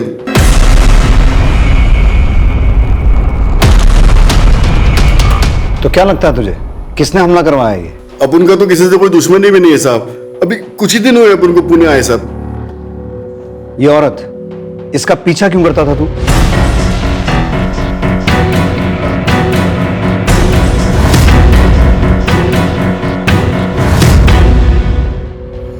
साहब, इस औरत का चेहरा अपन की रिश्तेदारी में एक औरत से मिलता है साहब, लेकिन 3-4 दिन पीछा करने के बाद अपन को लगा कि ये वो औरत नहीं है, तो अपन ने पीछा करना छोड़ दिया साहब। जब तुझे लगा कि तू इसे जानता है तो रोक के पूछना चाहिए था ना। अब साहब ऐसे कैसे रास्ते में किसी लेडीज से बात करता साहब? किसी लेडीज का पीछा कर सकता है लेकिन उसे रोक के पूछ नहीं सकता। और ये बच्चा इसे जानता है? हाँ साहब, ये भी इसी औरत के साथ ही रहता था साहब। पर हुआ क्या है साहब? मर्डर। पहले इस बच्चे को किडनैप किया गया, फिर मारा गया, और तू इस बच्चे को और इसकी मां को फॉलो करता था। अब तेरे ऊपर अटैक हुआ है। क्या कनेक्शन क्या है? कोई कनेक्शन नहीं है साहब। अपन तो बस एक आध बार इस औरत का पीछा किया साहब, अपन तो इसको जानता भी नहीं। तू रहता कहाँ है? तेरी फैमिली में कौन कौन है? साईं मंदिर के पास दोसा गली में रहता है साहब। अभी 15 दिन पहले ही पुणे आया साहब। उसके पहले मुंबई में रहता था साहब, एक मोबाइल कंपनी में काम करता था। सर ये पक्का झूठ बोल रहा है। अगर इसने पीछा करना बंद कर दिया होता तो किशोरी महाजन कांस्टेबल रमाकांत के पास कंप्लेंट करने क्यों आती? सर एक आदमी मेरा पीछा कर रहा है। कौन है, आप जानते हैं उसे? अभी तो ये सुनील जोशी हमारा प्राइम सस्पेक्ट है, क्योंकि इसे रोहन और उसकी मां किशोरी का पीछा करते हुए देखा गया था, लेकिन इसका मोटिव नजर नहीं आ रहा है। एक काम करो, एक कांस्टेबल तैनात करो इसकी निगरानी के लिए, और हॉस्पिटल वालों से कहो कि जब इसे डिस्चार्ज दें पहले हमें इन्फॉर्म करें। फिलहाल के लिए पुणे में जहां ये रहता है उसके आसपास और मुंबई से इसका बैकग्राउंड चेक करवा। सर मैंने किशोरी और दिलीप के घर काम करने वाली मेट संगीता से बात की। क्या कहा उसने? मेरा नाम तो नहीं आएगा ना, नहीं तो मेरा काम छूट जाएगा। संगीता तू टेंशन मत ले, जो जानती है सच बता दे, तुझे कुछ नहीं होगा। मेरे को तो लगता है कि दिलीप साहिब रोहन बाबा से प्यार ही नहीं करते थे। बार बार समझा ना कि उसे खुद का काम खुद करने दो। कौन सा पाप किया था कि मुझे ऐसा बेटा पैदा हुआ मेरे? मैं जहां भी जाता हूँ लोग बोलते दिलीप भाव को लड़का देखो, बोल नहीं सकता, सुन नहीं सकता। अच्छा था पैदा होते ही मर जाता। मुझे अभी भी यही लगता है कि रोहन का कातिल दिलीप और किशोरी को कोई सबक सिखाना चाहता था। सर कहीं ऐसा तो नहीं कि दिलीप ने ही अपने बेटे रोहन की सुपारी सुनील को दी हो और काम खत्म होने के बाद सुनील को रास्ते से हटाने की कोशिश की ताकि कोई सबूत ना बचे? अभी किसी नतीजे पर नहीं पहुंचा जा सकता, सारे एंगल्स ओपन रखो। यह पता लगाओ कि सुनील जोशी और दिलीप महाजन का आपस में कोई कनेक्शन है क्या। तब तक मैं किशोरी से बात करता हूं। सब कौन सा बाप अपने बच्चे से उम्मीदें नहीं बांधता? वो रोहन को अपनी तरह काबिल बनाना चाहते थे, इसका मतलब ये थोड़ी ना कि वो अपने बच्चे को मार देंगे। देखिए मैं आपसे एक सीधा और सिंपल सवाल पूछ रहा हूं, क्या दिलीप सुनील पर जानलेवा हमला करवा सकते हैं? क्या रोहन की हत्या इससे जुड़ी है?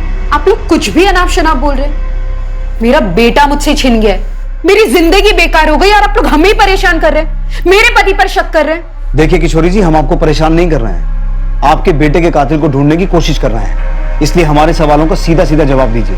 क्या आपके पति दिलीप सुनील पर जानलेवा हमला करवा सकते हैं? क्या वो रोहन की हत्या करवा सकते हैं? कितनी बार कहूं, वो ऐसा कुछ नहीं कर सकते। वो बहुत अच्छे इंसान है। हाँ उनका गुस्सा तेज है, लेकिन मुझसे बेहतर उन्हें कोई नहीं जानता। अगर वो नहीं होते तो मैं आज जिंदा नहीं होती।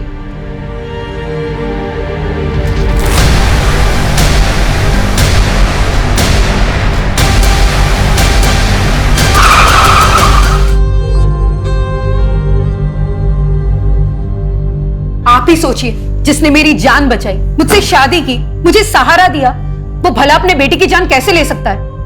अब मुझे आपसे कोई बात नहीं करनी है।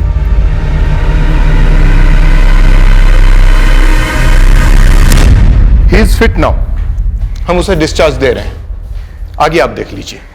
अभी के लिए तुझे जाने दे रहे हैं, लेकिन ये मत समझना हमारी नजर नहीं रहेगी तुझ पे। हमें बिना बताए तो शहर से बाहर नहीं जा सकता, और रोज थाने आना पड़ेगा तुझे हाजिरी देने के लिए, समझा? ठीक है साहब, अपन आ जाएगा रोज आपसे मिलने। अभी चलता है।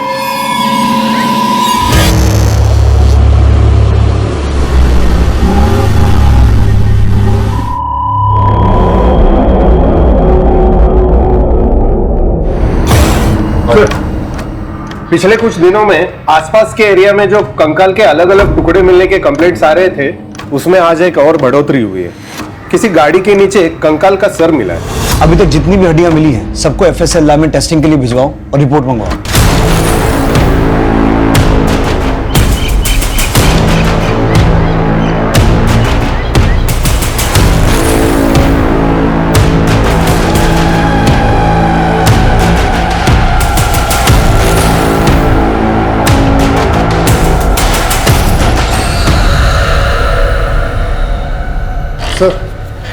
सर दिलीप महाजन के बारे में एक बात पता लगी है। सर दिलीप ने हिस्ट्री शीटर दगड़ू सावंत को सुनील को मारने की सुपारी दी थी। नमस्कार बाबू। क्या? साहब अंदर आ जाओ। आजा गणेश। साहब कल रात को मैंने सुनील का पीछा किया, वो जंगल में गया था, वहां एक गड्ढे के पास जाके खड़ा हो गया और काफी परेशान लग रहा था साहब। ये सुनील मुझे शुरू से ही गड़बड़ लग रहा है। जब पहले हमने उससे दिलीप के बारे में पूछा था तो उसने कहा कि वो एक दूसरे को नहीं जानते हैं, तो दिलीप ने उसे मारने की सुपारी क्यों दी? दिलीप और सुनील दोनों को उठा और साथ में उस हिस्ट्री चीटर को, क्या नाम है उसका? दगड़ू सावंत।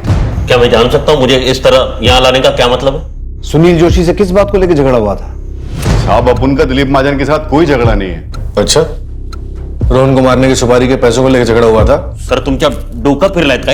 हाँ, मैं अपने रोहन को मारने के लिए सुपारी दूंगा? मामला बिल्कुल साफ है। तुम्हें रोहन पसंद नहीं था, उसका ना बोलना तुम्हें खलता था और तुम जानते थे कि सुनील रोहन और उसकी मां का पीछा करता है। तुमने उसका इस्तेमाल किया, सुनील के हाथों अपने बेटे को मरवाया और तुम्हारा राज सामने ना आए इसलिए तुमने सुनील की भी सुपारी दी। अपन बहुत सीधा साधा आदमी है साहब। मुंबई में मोबाइल कंपनी में काम करता था, इधर पुणे में अपना दुकान खोलना चाहता है। साहब अपन कौन सा एंगल से आपको सुपारी लेने वाला लगता है साहब, वो भी छोटे बच्चे की। सर आप जानते हैं आप क्या बोल रहे हैं? मेरा बच्चा मरा है सर, और उसके कातिल को पकड़ने के बजाय आप मुझ पर शक करें। बार बार एक ही बात दोहरा रहे हो कि मैंने अपने रोहन की सुपारी दी उस सुनील को मारने के लिए। सर मैं 1000 बार कह चुका हूं कि मैं नहीं जानता हूं ये कौन है, सुनील मुनील जो भी है। नहीं जानता ना सुनील को? नहीं। ठीक है,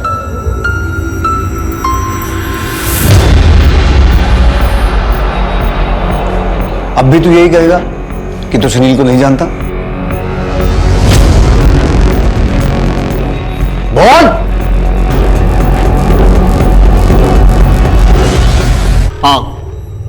हाँ दी मैंने सुपारी, लेकिन उस साले की किस्मत अच्छी थी कि बच गया साला। लेकिन अगर दोबारा मुझे मौका मिलेगा ना, मैं उसे छोड़ूंगा नहीं, मार डालूंगा सर उसे। रोहन कैसा भी था लेकिन मेरा अपना खून, बहुत बहुत प्यार करता था मैं उससे, अब भी करता उसे। एक तरफ तो तू अपने बेटे से परेशान था कि समाज में तेरा नाम खराब हो रहा है, दिलीप भाऊ का बेटा बोल सुन नहीं सकता, तो अचानक ये हृदय परिवर्तन कैसे हो गया? देख मैं अभी भी बोल रहा हूं, सच सच बोल। सर मैं सच बोल रहा हूं, आप चाहे तो उसे दगड़ू से पूछ लीजिए। हम उस तक पहुंचे उससे पहले कोई किसी और ने उस पर हमला कर दिया। हाँ साहब, और मैंने भी बोला ना साहब आपको कि मुझे सुपारी मिली थी, लेकिन मेरे से पहले किसी और ने काम कर दिया। क्या लगता है सर आपको कि दिलीप सच बोल रहा है? कुछ कहा नहीं जा सकता सुहास, आज के जमाने में इंसान किसी भी हद तक गिर सकता है, ऐसे में हमारा काम और कठिन हो जाता है। दिलीप और सुनील इन दोनों के कॉल रिकॉर्ड चेक करो, शायद कुछ सुराग मिले। Right sir. सर एफएसएल से रिपोर्ट आ गई है, इतने दिनों से जो हड्डियां यहाँ वहां मिल रही थी वो किसी एक ही आदमी की, जिसकी उम्र लगभग 25 से 30 के बीच है, और सर ये हड्डियां 9 साल पुरानी है। एक ही आदमी की? कोई 9 साल बाद इन हड्डियों को गड्ढे से निकालकर यहाँ वहां क्यों फेंक रहा है? सर ये सुनील भी 9 साल बाद यहाँ आया है। मुंबई में था यार, एक फैक्ट्री में, मोबाइल की फैक्ट्री में। और गणेश ने सुनील को जंगल में एक गड्ढे के पास खड़े देखा था। सर यही वो जगह है जहां मैंने सुनील को देखा था।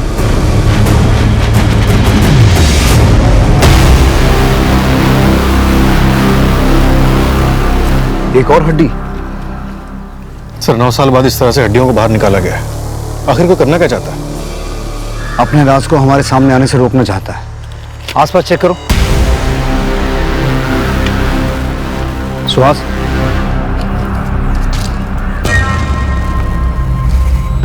ये तो किसी कार या टेम्पो के टायर के निशान है, और गाड़ी इस तरफ से आई, इसी तरफ वापस गई, और ये रास्ता तो आगे जाके बहुत खराब है।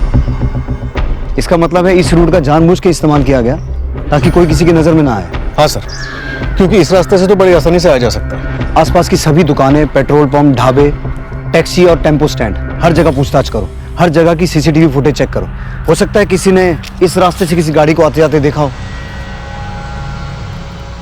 किशोरी को स्टॉक करना, रोहन का किडनैप होना, उसका मर्डर और अब ये गड्ढा, इन सब में एक ही चीज कॉमन है, वो है सुनील।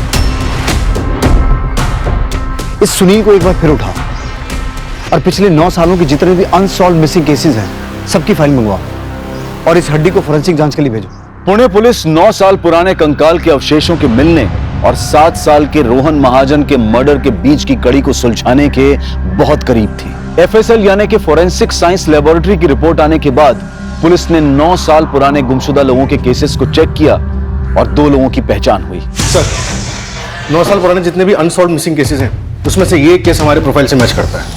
28 साल का गोकुल कदम। गोकुल कदम, इसकी फैमिली से मिलो, पता करो 9 साल पहले की इसकी क्या कहानी। Right sir.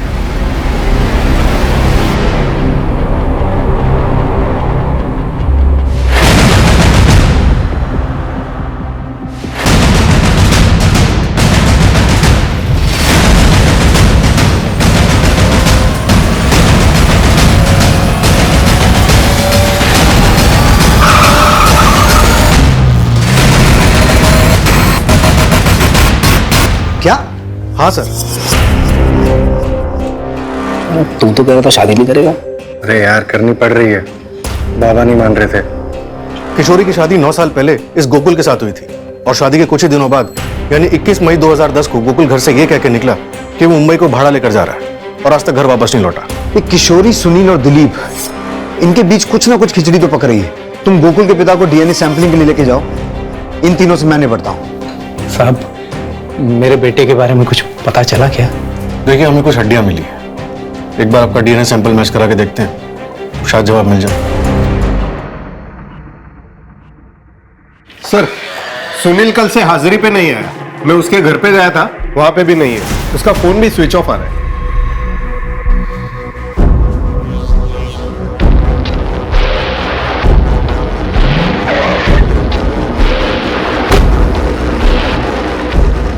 मेरे बेटे के कातिल का मिलना तो दूर, अब मेरी पत्नी भी गायब हो गई, फोन भी बंद आ रहा है उसका। क्या? कितने बजे निकली तुम्हारी पत्नी घर से? 2 बजे नहीं, 1 बजे। एक के बाद एक सारे हादसे तुम्हारे घर में क्यों हो रहे हैं? कहीं किशोरी को तुमने ही तो गायब नहीं किया है? मेरे बेटे के कातिल को ढूंढने के बजाय, मेरी पत्नी को ढूंढने के बजाय आप मुझे ही सवाल पे सवाल पूछे जा रहे हैं सर। वही बीवी जिसकी 9 साल पहले भी एक शादी हो चुकी थी और फिर एक दिन अचानक उसका पति गायब हो जाता है और फिर 1 साल के इंतजार के बाद तुम उसकी मांग में सिंदूर भर देते हो। तुमने क्यों शादी की उससे? क्या वजह थी? मुझे जो सही लगा वो किया मैं बताता हूं कि तुमने किशोरी से शादी क्यों की। तुम पहले से ही किशोरी को पसंद करते थे या शायद तुम दोनों एक दूसरे को पसंद करते थे। बस उसके पति को मार दिया और कर ली शादी। और अगर रोहन की बात करें तो वो बेचारा बोल सुन नहीं सकता था। तुम उस पर भी अपना गुस्सा उतारते थे, उसे दूसरे बच्चों के साथ कंपेयर करते थे और अपने इसी गुस्से की वजह से तुमने एक दिन उसे मार दिया। और जब ये बात किशोरी को पता चली तो तुमने किशोरी को भी गायब कर दिया, या उसे भी। मुझे मेरी बच्ची के पास जाना, छोटी है वो, मेरे बिना नहीं रह पाएगी। क्यों कर रहे हो ऐसा?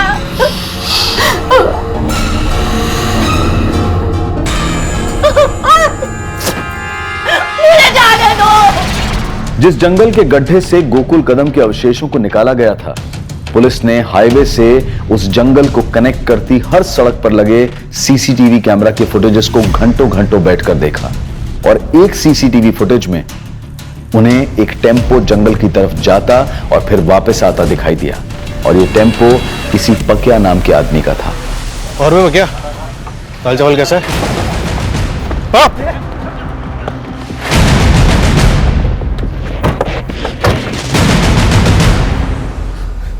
मुंह खोलने के लिए और टाइम चाहिए तो बाद में आता हूं। सब बताता हूँ साहब। सब एक आदमी ने मेरा टेम्पो किराए पे लिया था।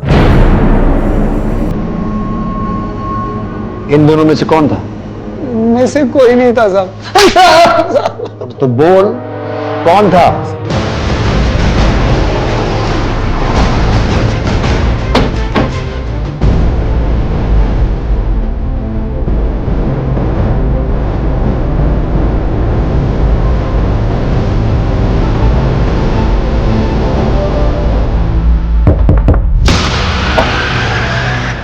सर 2 दिन पहले पुलिस स्टेशन आई थी।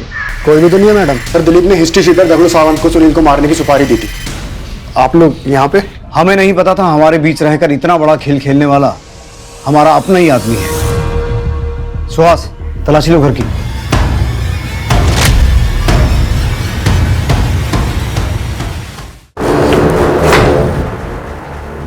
अब सिर्फ सच बोलना बेहतर होगा तेरे लिए। बोल, 9 साल पहले गोकुल और अब रोहन को क्यों मारा, और सुनील और किशोरी को बंदी बना के क्यों रखा था? उनके साथ क्या संबंध है तेरा? सब बताता हूँ, लेकिन सर एक बात है कि मैंने रोहन को नहीं मारा है। बाकी सब कुछ बताता हूँ। किशोरी और मेरे भी संबंध थे। हम दोनों एक दूसरे से प्यार करते थे। मैं तुमसे प्यार करती हूँ रमाकांत, किसी और से शादी कैसे कर सकती हूँ? शादी कर ले उससे, लेकिन सोना मत। आगे जो करना है वो मेरे पर छोड़ दे। अगर उसके साथ सोई ना तो फिर देख लेना। जाति अलग होने की वजह से घर वाले राजी नहीं थे, इसलिए हम शादी नहीं कर सकते थे। फिर एक दिन किशोरी के पिता ने गोकुल से उसकी शादी कर दी।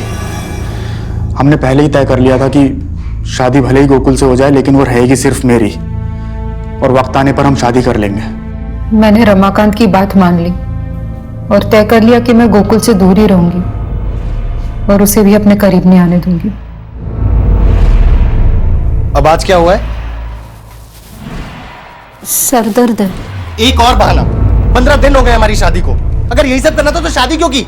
लेकिन गोकुल का गुस्सा बढ़ता गया और एक दिन सर मैंने ही एक फर्जी नंबर से गोकुल को फोन किया और उसकी टैक्सी मुंबई के लिए बुक की। तुम टैक्सी चलाते हो ना? हाँ साहब, मुंबई जाना है। चलेंगे ना साहब? रात तक वापस आ जाएंगे। मुंबई का भाड़ा है। मैं बस यूं गया और यूं आया।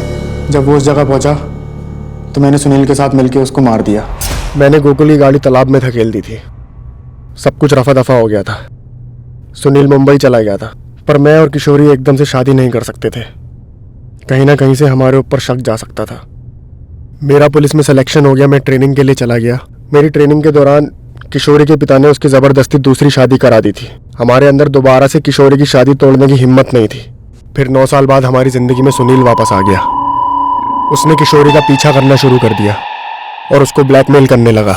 मुझे 5 लाख रुपए दे दे और अपनी गृहस्थी बचा ले और मेरी बसने दे, वरना मैं ऐसे ही तेरा पीछा करता रहूंगा और घर पहुंच जाऊंगा। किशोरी मुझसे मिलने थाने आई। किशोरी तुम?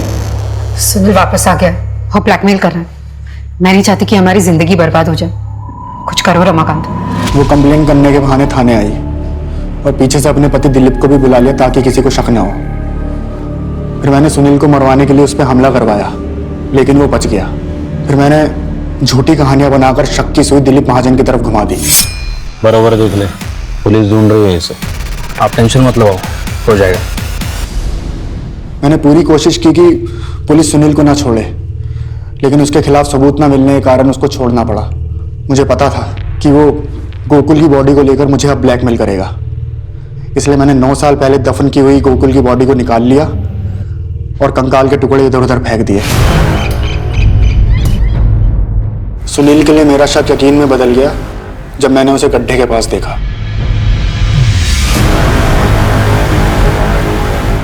मैंने सुनील को उठाया और बंदी बनाया और उसको समझाया कि वो चुप रहे, लेकिन वो नहीं माना, तो इसलिए मैंने उसकी ज़बान ही काट दी। और किशोरी के अपहरण के पीछे का क्या ड्रामा है? वो मुझसे मिलने आई थी, लेकिन वो गन ले आई। उसे लग रहा था इन सब के पीछे का जिम्मेदार मैं हूँ। अपने बच्चे के अपहरण से वो हताश हो चुकी थी। उसने बिना मुझसे पूछे आप लोगों से कंप्लेन कर दी। रोहन की हत्या और सुनील के पीछे पड़ जाने के बाद वो पूरी तरह से टूट गई थी। मुझे डर था कि वो अपने बच्चे के गम में सारी सच्चाई आपको ना बता दे, इसलिए मैंने उसको भी किडनैप किया।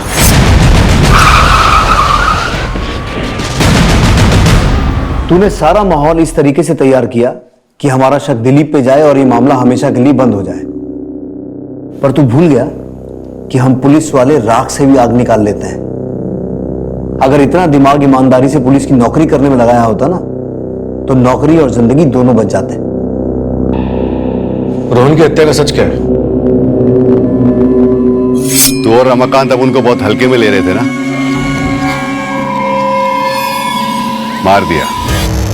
मार दिया अपन तेरे बेटे को। सुन, अभी भी अगर तुम लोग बाज नहीं आए ना तो अपन तो फंसेगा ही, लेकिन तेरी पोल भी खोल देगा। अभी अपन को 5 लाख नहीं 10 लाख चाहिए, वरना अपन तेरे पति को बता देगा कि तेरा एक कातिल के साथ चक्कर था और तूने ही अपने आशिक के हाथों अपने पहले पति को मरवाया। फिर जब मैंने ये बात रमाकांत को बताई तो उसने सुनील पर जानलेवा हमला किया। मैं नहीं जानती थी कि 9 साल पहले किया गुनाह मेरी जिंदगी में वापस आकर तबाही मचा देगा। जुर्म चाहे कितनी भी चालाकी से किया जाए, कितना भी छुपाया जाए, लेकिन एक ना एक दिन वो बाहर आ ही जाता है।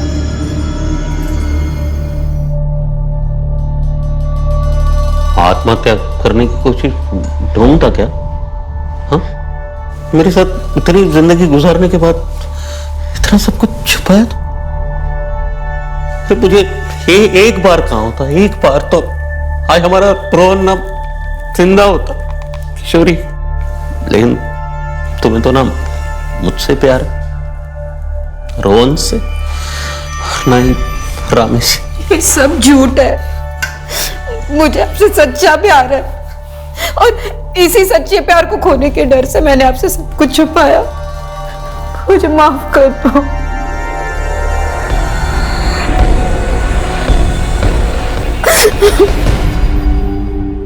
अगर इंसान सही और गलत का फर्क समझ ले, भले और बुरे को जान ले, तो जुर्म का ख्याल आने से पहले ही उसके कदम पीछे हट जाते हैं। लेकिन जब इस सकारात्मक यानी कि पॉजिटिव सोच को कुचल दिया जाता है तो अपराध की दहलीज पार करते हुए समय नहीं लगता और फिर अपराध नए नए रूप में जन्म लेता है। किशोरी ने गोकुल से शादी तो कर ली लेकिन निभा नहीं पाई, उल्टा पीछा छुड़ाने के लिए अपराध के दलदल में फंस गई। वो चाहती तो अपने बनाए इस चक्रव्यूह से गोकुल को अपना कर खुद को आजाद कर सकती थी, लेकिन उसने आजादी के लिए अपराध का दामन थामा और अंजाम आप सबके सामने है। इसलिए सोचें, समझें और जीवन के हर मोड़ पर सही फैसला लें, ऐसा फैसला जो आपके जीवन चक्र को सुखद बनाए। अब मैं अनूप सोनी आपसे विदा लेता हूं। फिर मुलाकात होगी क्राइम पेट्रोल सतर्क के ब्लैक हेडलाइंस अध्याय में एक और नए केस के साथ। और याद रखें, क्राइम और आपके बीच में सिर्फ इतना फर्क है कि आप कितने सतर्क हैं। सतर्क रहें, सुरक्षित रहें। जय हिंद। इस तरह के और भी एपिसोड देखने के लिए हमारे चैनल को सब्सक्राइब करें और बेल आइकन दबाना ना भूलें।